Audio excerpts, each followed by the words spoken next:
Hello student, कैसे हो आप सभी। आज का टॉपिक है यूएनओ।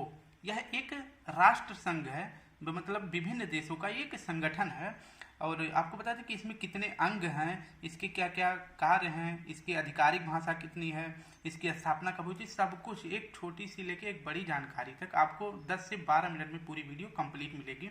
तो वीडियो स्किप मत करना और पूरी वीडियो देखना और लाइक करना और एक प्यारा सा कमेंट करके बताना कि यह वीडियो कैसी बनी है। ठीक, तो चलिए शुरू करते हैं आज के अपने टॉपिक यूएनओ को।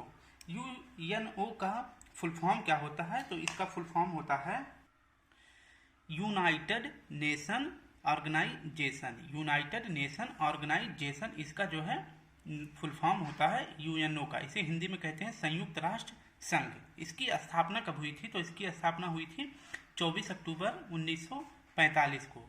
इसमें जो है कितने देश थे जब इसकी स्थापना हो रही थी? तो इसमें टोटल 51 देश थे। जो 51वां देश था वो कौन सा था? तो वह पोलैंड था। 51वां देश पोलैंड था जब इसकी स्थापना हो रही थी। वर्तमान में इसमें कुल कितने देश हैं? तो इसमें कुल कितने देश हैं? 193। 193 देश। कौन सा बना है? तो ये बना है दक्षिणी सूडान। 193वां देश कौन है? दक्षिणी सूडान। इसका मुख्यालय कहाँ है? तो इसका मुख्यालय आप बता सकते हैं कि इसका मुख्यालय न्यूयॉर्क में है। अगर और डीप पूछेगा तो पूछेगा कि इसका मुख्यालय किस द्वीप पे है, तो आप बता देना मैनहट्टन द्वीप पर। तो यह अमेरिका में है।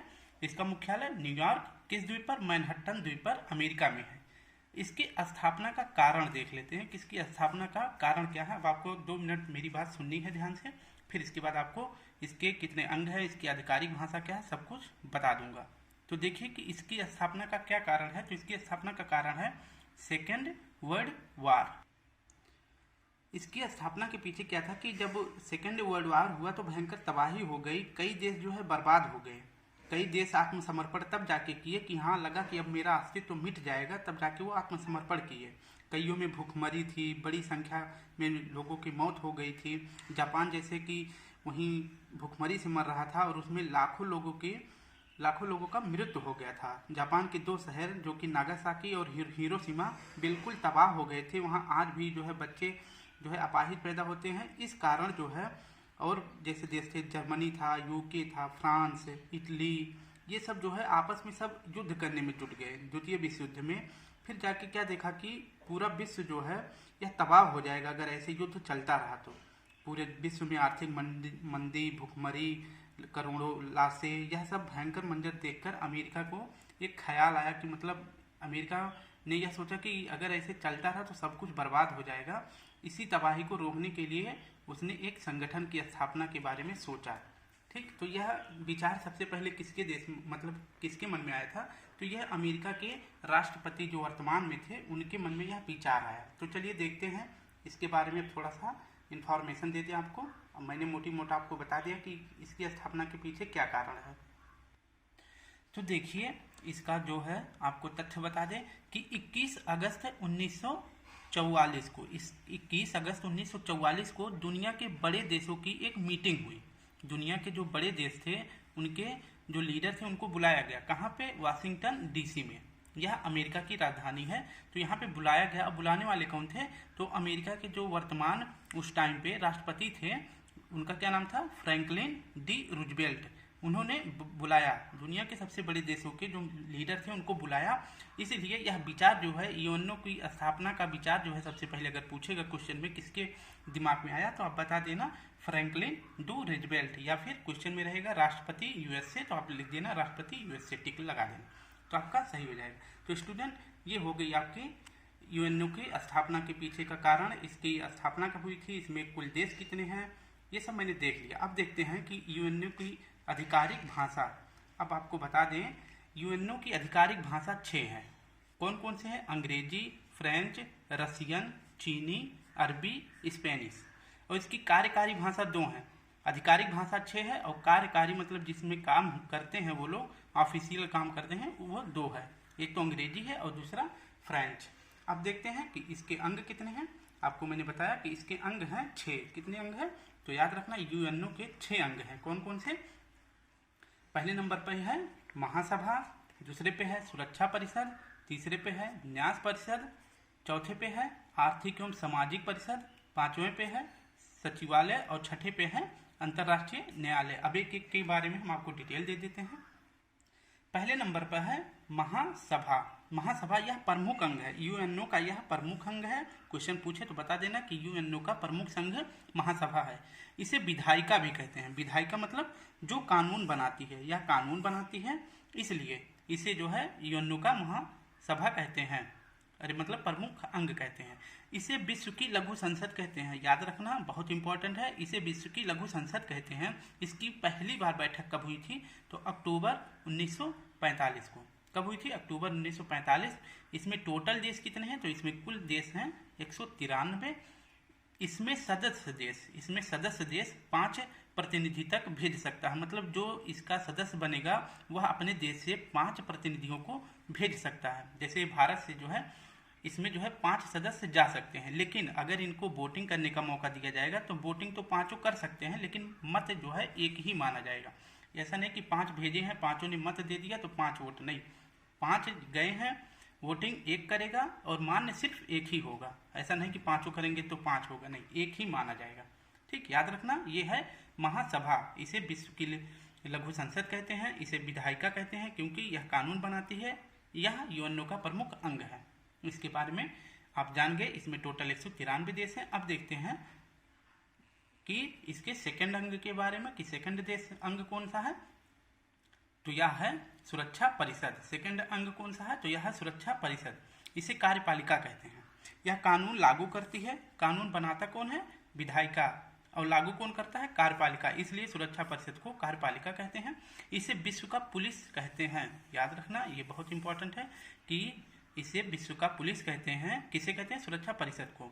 इसमें कुल कितने देश हैं? तो इसमें कुल 5 देश हैं। 5 अस्थायी होते हैं और 10 अस्थायी। ठीक, तो 5 अस्थायी और 10 अस्थायी। तो अस्थायी में कौन कौन देश हैं? तो यूएसए है, ब्रिटेन है, फ्रांस है, रूस है और चीन। ये आप याद रख लेना, इसे तो नहीं पूछा जाएगा, लेकिन ये पूछ सकता है कि यूएनओ के अस्थायी सदस्य देश कौन कौन से हैं? तो यूएसए, ब्रिटेन, फ्रांस, रूस, चीन। अब नेक्स्ट देखते हैं कि न्यास परिषद। ये यूएनओ का तीसरा अंग है। कि न्यास परिषद किसे कहते हैं? इसके बारे में क्वेश्चन नहीं आता, लेकिन अब आपको बता दें कि विकासशील अल्प विकसित देशों के लिए कार्य करती है।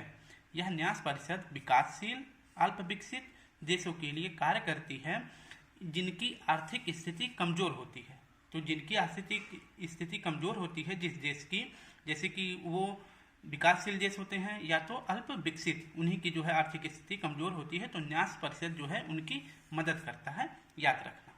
ओके, अब है इसका चौथा अंग। चौथा अंग क्या है? आर्थिक एवं सामाजिक परिषद। इसका चौथा अंग क्या है? आर्थिक एवं सामाजिक परिषद। इसमें कुल कितने देश हैं? तो इसमें जो है 54 यानी 54 देश हैं। इसका कार्यकाल कितना होता है? जो ये सदस्य हैं इनमें जो आए हैं इनका कार्यकाल होता है 3 साल के लिए। अब बता दें कि यह एक अस्थाई सदन है। यह एक अस्थाई सदन है, जैसे अपने यहाँ पे क्या है राज्यसभा, वैसे ये जो है यूएनओ का अस्थाई सदन पूछे तो बता देना आप आर्थिक एवं सामाजिक परिषद एक अस्थाई सदन है। यह कभी विघटित नहीं होता है, यह कभी भंग नहीं होता है। इसके 1/3 सदस्य प्रति 2 वर्ष बाद अवकाश ग्रहण करते हैं। कितने?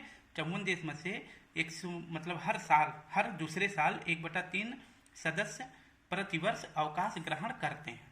ये हो गया आपका चौथा अंग। अब देखते हैं 5वां अंग कौन सा है? तो 5वां अंग है यूएनओ सचिवालय। कौन सा है?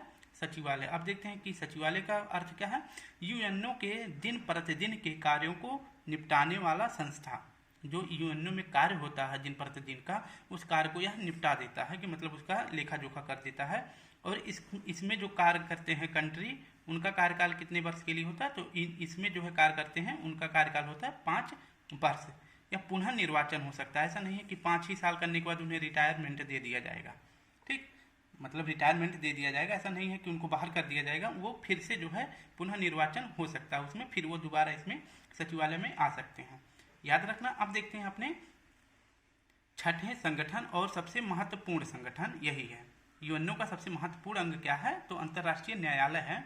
आपको अंतर्राष्ट्रीय न्यायालय के बारे में बता देते हैं कि इसकी स्थापना कब हुई थी। ऐसा नहीं है कि सब संगठन जो है एक ही साथ हो गए थे, 2-4 दिन आगे पीछे करके इनका स्थापना किया गया था। तो अंतर्राष्ट्रीय न्यायालय की स्थापना कब हुई थी? तो इसकी स्थापना हुई थी 3 अप्रैल 1946 को, याद रखना। और इसका मुख्यालय कहाँ पे है, हेडक्वार्टर कहाँ पे है, तो द हेग, यानी कि किस देश में, नीदरलैंड के द हेग में अंतर्राष्ट्रीय न्यायालय का मुख्यालय है। न्यायाधीशों की कुल संख्या इसमें होती है 15। इसकी नियुक्ति कितने वर्ष के लिए किया जाता है, जो इसमें न्यायाधीश होते हैं उनकी नियुक्ति जो है 9 वर्ष के लिए किया जाता है। आधिकारिक भाषा इसमें क्या है, जो यूएनओ का भाषा है आधिकारिक, वही इसमें भी है, अंग्रेजी और फ्रेंच। अंतर्राष्ट्रीय न्यायालय में भारतीय न्यायाधीश कितने हुए हैं, इसके बारे में आपको जानकारी दे दें, क्योंकि पूछ सकता है कि अंतर्राष्ट्रीय न्यायालय में भारत के कितने मतलब लोग न्यायाधीश बन चुके हैं, तो आपको इस बता दें। जैसे है कि पूछ रहे है, पहले हैं कि वेनेगल रामाराव, ये अंतर्राष्ट्रीय न्यायालय में सबसे पहले भारतीय न्यायाधीश बने हैं, जिनका कार्यकाल था 1950 से 1953 तक। फिर सेकंड नगेंद्र सिंह आए 1973 से 1988 तक। रघुनंदन पाठक, इनका कार्यकाल था 1889 से 1989 से 1991 तक। फिर इसके बाद दलवीर भंडारी, जो 2012 से अब तक हैं, ये यूएनओ में है। अब इसके बाद है कि यूएनओ के पहले महासचिव कौन थे, तो ये थे त्रिगवेली, आई थिंक ये नॉर्वे के थे, अगर मुझे याद है तो। ऐसे ये कहाँ के थे, ये त्रिगवेली नॉर्वे के थे। अब अगर मैं गलत हूँ तो आप मुझे कमेंट में सजेशन दे देना कि नहीं, ये नॉर्वे के नहीं थे।